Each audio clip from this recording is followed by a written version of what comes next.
नमस्कार, मैं हूं योगेश चक्रवर्ती और आप देख रहे हैं रैड नेटवर्क। जेडीयू नेता और पूर्व मंत्री नीरज कुमार आज प्रतिपक्ष के नेता तेजस्वी यादव पर जमकर बरसे और खूब खरी खोटी सुनाई।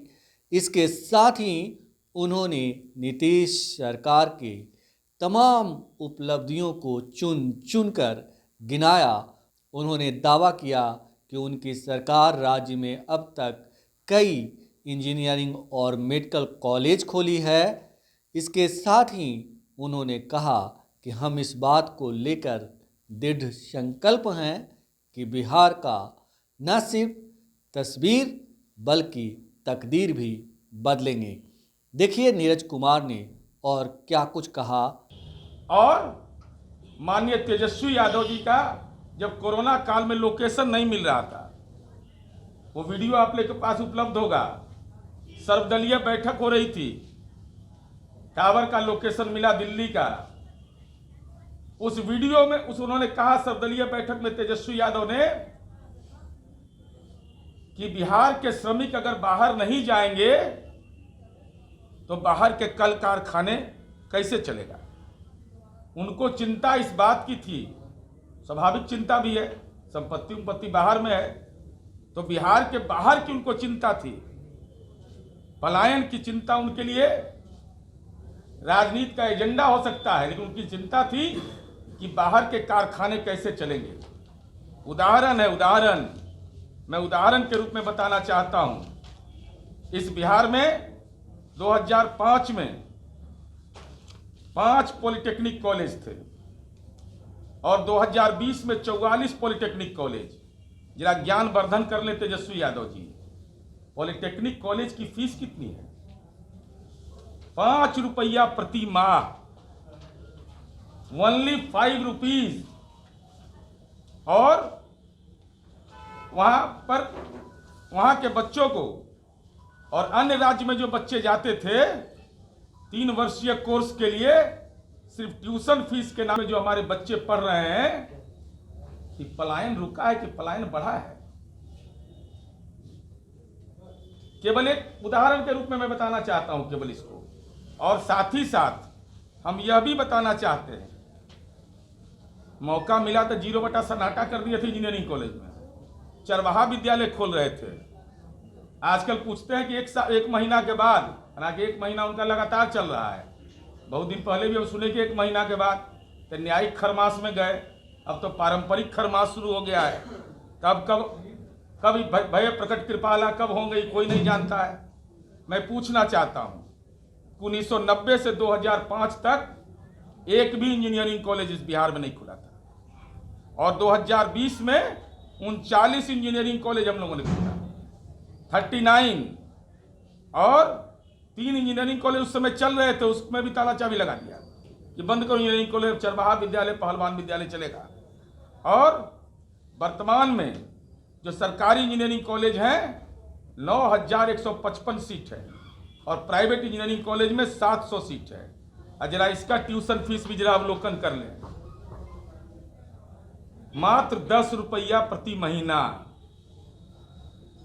और डेवलपमेंट फीस 2500 रुपया है वार्षिक। आप बताइए, बिहार जैसे राज्य में 4 साल में 14,800 रुपया शुल्क देकर के बिहार के मेधावी नौजवान इंजीनियर बन रहे हैं, जबकि दूसरे राज्यों, बताइए 14,800, इतना रुपया तो महाराष्ट्र में जाता तो रिजर्वेशन में लग जाता है, नागपुर जाते तो रिजर्वेशन आने जाने में लग जाता, हैदराबाद जाने आने पढ़ने में। तो माननीय नीतीश कुमार जी ने 7 निश्चय पार्ट 1 में कहा कि हम तकनीकी संस्थाओं का निर्माण करेंगे। उसका नतीजा क्या आया? और जरा दूसरे राज्यों में जो इंजीनियरिंग कॉलेज चल रहे थे उसका फी स्ट्रक्चर निकाल करके देख लीजिए, और अमूमन 4 लाख रुपया उसको लगता था इंजीनियरिंग करने में। आज बिहार में इतने बच्चे हमारे, जो आधारभूत संरचना का निर्माण माननीय नीतीश कुमार जी ने किया, इसका ये नतीजा हुआ। इस तरह बिहारियों के विद्यार्थियों का वार्षिक सीटों की संख्या को अब जब जोड़ लेंगे और राज्य सरकार के द्वारा दिए गए जो सीट है और जो फीस लिया जाता है, तो 1585 करोड़ 20 लाख की बचत हो रही है, जो बिहार का पैसा देश के दूसरे राज्य में जाता। हमने इंजीनियरिंग कॉलेज बनाया, इसके चलते इतना पैसा जो अभिभावकों का जाता वो पैसा यहाँ रह गया। और आप तमाम लोग इस बात के गवाह हैं कि स्टूडेंट क्रेडिट कार्ड नाम की योजना हम लोगों ने चलाई। अब बताइए, जब आप बजट निकाल के देख लीजिए, लालूबाद का 50 करोड़ का बजट रहता था साइंस टेक्नोलॉजी डिपार्टमेंट का, वो भी खर्चा ये लोग नहीं कर पाते थे। और हमने एक योजना केवल स्टूडेंट क्रेडिट कार्ड चलाया, तो ये अन्य राज्यों में, बिहार में नहीं केवल हम बता रहे हैं, 44,223 विद्यार्थी छात्र छात्रा दोनों स्टूडेंट क्रेडिट कार्ड योजना के तहत 643 करोड़ 34,85,713 रुपया का ऋण प्राप्त किया। ये रोजगार की बात करते हैं और जमीनें लिखवा लेता है। और हम लोग क्या है, ये संपत्ति क्रेडिट कार्ड चलाते हैं, हम स्टूडेंट क्रेडिट कार्ड चलाते हैं। और समाज के सारे तबकों के लिए ये देश में एक नजीर है कि अपना निगम बना करके सरकार ऋण मुहैया करा रही है। तो आज निश्चित रूप से ये जो भी हमारे ये धनराशि जो हमने बताया आपको कि 1585 करोड़ 20 लाख रुपया अगर बाहर चला जाता है, तो आज ये राशि बिहार में है, तो बिहार के विकास में खर्च हो रहा है, उनके परिवार के विकास में खर्च हो रहा है। तो पलायन पर जो भाषण देते हैं, तो मैं इनसे जानना चाहता हूं, हे राजनीतिक पलायनकर्ता, मचिया वाले प्रतिपक्ष के नेता तेजस्वी यादव कहाँ हैं? यह जरा जानकारी दीजिए, क्योंकि ये आंकड़े इस बात के गवाह हैं। और चुनौती मेरी है कि अगर आंकड़े पर कुछ बोलना है तो बताइए। ट्वीट करके जनता आपको क्विट बार बार कर दे रही है। इसलिए हम ये कहना चाहते हैं कि, और आप उसमें बहुत सारी बात और बताने की कोई ज़रूरत नहीं है। को एजुकेशन हम लोगों ने पॉलिटेक्निक में भी 42 में, आप समझिए कितना बड़ा सामाजिक परिवर्तन माननीय नीतीश कुमार जी ने किया है। इसका एहसास बिहार के आम आवाम को है। माननीय मुख्यमंत्री जी ने बेटी को साइकिल दिया। आज उस साइकिल का नतीजा यह है कि बिहार के हर थाने में आप चले जाइए, बिहार की बेटी इंसास और AK-47 जैसे अत्याधुनिक हथियार से नागरिकों की सुरक्षा कर रही है। यह सामाजिक परिवर्तन बिहार में हुआ है। इसका एहसास बिहार के हर थाने में है। हर जगह आपको इसका एहसास हो जाएगा। तो ये कैसे ये बेटियां गई? अगर गांव में अमन चैन नहीं रहता, सड़कें नहीं बनती, तो कैसे फिजिकल लेबर करती हूँ, कैसे वो प्रशिक्षण का, कैसे वो PT करती, जिसके बदौलत वो परीक्षाएं पास कर रही हैं। तो इस समाज के अंदर जो मौन परिवर्तन हुआ है, और इसका एहसास दूसरा यह भी है, हम उसकी भी 1 मिनट में चर्चा करके अपनी बात को समाप्त करेंगे, कि माननीय नीतीश कुमार जी ने, आप तमाम लोग इस बात के गवाह हैं कि बिहार का कोई भी हॉस्पिटल आप चले जाते थे, क्या हालात था इस बिहार का। हर हॉस्पिटल में लगभग दक्षिण बिहार की बेटी मिलती थी, नर्सिंग की सुविधाएं देती हुई। आज माननीय नीतीश कुमार जी ने जो परिवर्तन किया, अब बताइए, ANM का एक इंस्टीट्यूट बिहार में नहीं था, 0 बटा सन्नाटा। ANM, GNM ये सब तो बेचारा जानता भी नहीं होगा, ये लोग दूसरे काम में लगा रहता था ये सब। तो अब बताइए, 2005 में 0 था, 2020 में 15, एक निर्माणाधीन है। और ANM 2005 में 0, 2020 में 65, 42 निर्माणाधीन, पढ़ाई चल रही है। और आज बिहार के हर आज बेटी, चाहे वो सरकारी अस्पताल में चले जाइए, निजी अस्पताल में चला जाइए, अधिसंख्य संख्या में बिहार की बेटी नर्सिंग की सुविधा दे रही है। तो ये परिवर्तन बिहार में हुआ है।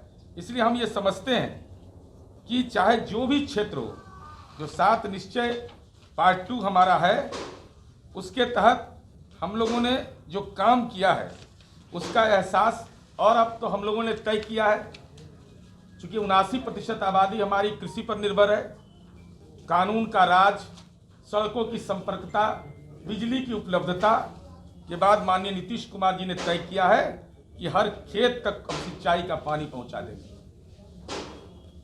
ये समझ लिए, बिहार जैसे राज्य के लिए एक बड़ा लक्ष्य है। और उन्होंने निश्चय कर लिया कि हम इस काम को करेंगे। इसलिए हम ये समझते हैं कि माननीय नीतीश कुमार जी ने और एनडीए ने अपने शासनकाल में बिहार की तस्वीर बदली है, और हमारा ये निश्चय है कि तस्वीर हमने बदली है तो तकदीर भी हम बदलेंगे इस बिहार का। ये हमारा निर्णय है और उस निर्णय की दिशा में हम लगातार काम करते रहेंगे। और हमारी उम्मीद यह है कि बिहार की जनता का जो मैंडेट है वह काम करने का मैंडेट है। और साथ ही साथ आप देखेंगे कि हम लोगों ने प्रवासियों के लिए व्यवस्था किया, उनका भी हम डाटाबेस बनाएंगे। हम ऐसा नहीं कि प्रवासी के नाम पर प्रवचन करते हैं, केवल दिल्ली में रहने के बावजूद जाके मिलने भी नहीं जाते हैं और ट्वीट पर ट्वीट कर रहे हैं। तो चूंकि राजनीतिक प्रवासी हैं तो ऐसे लोग तो यही काम करेंगे। इसलिए हम जो भी समस्या आती है हम उसकी चिंता करते हैं, उसकी कार्य योजना बनाते हैं। और माननीय Nitish Kumar ji politics with difference के लिए जाने जाते हैं।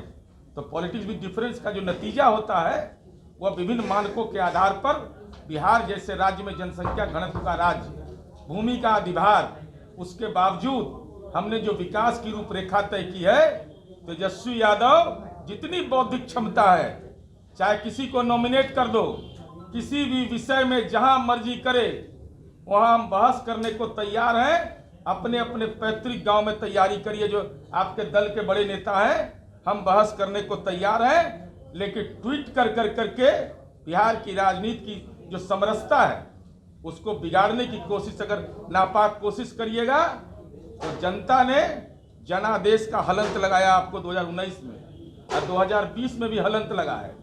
अब तो स्थिति आपकी यह होने वाली है कि अब तो राजनीति के पूर्ण विराम की ओर आप आगे बढ़ने वाले हैं। धन्यवाद।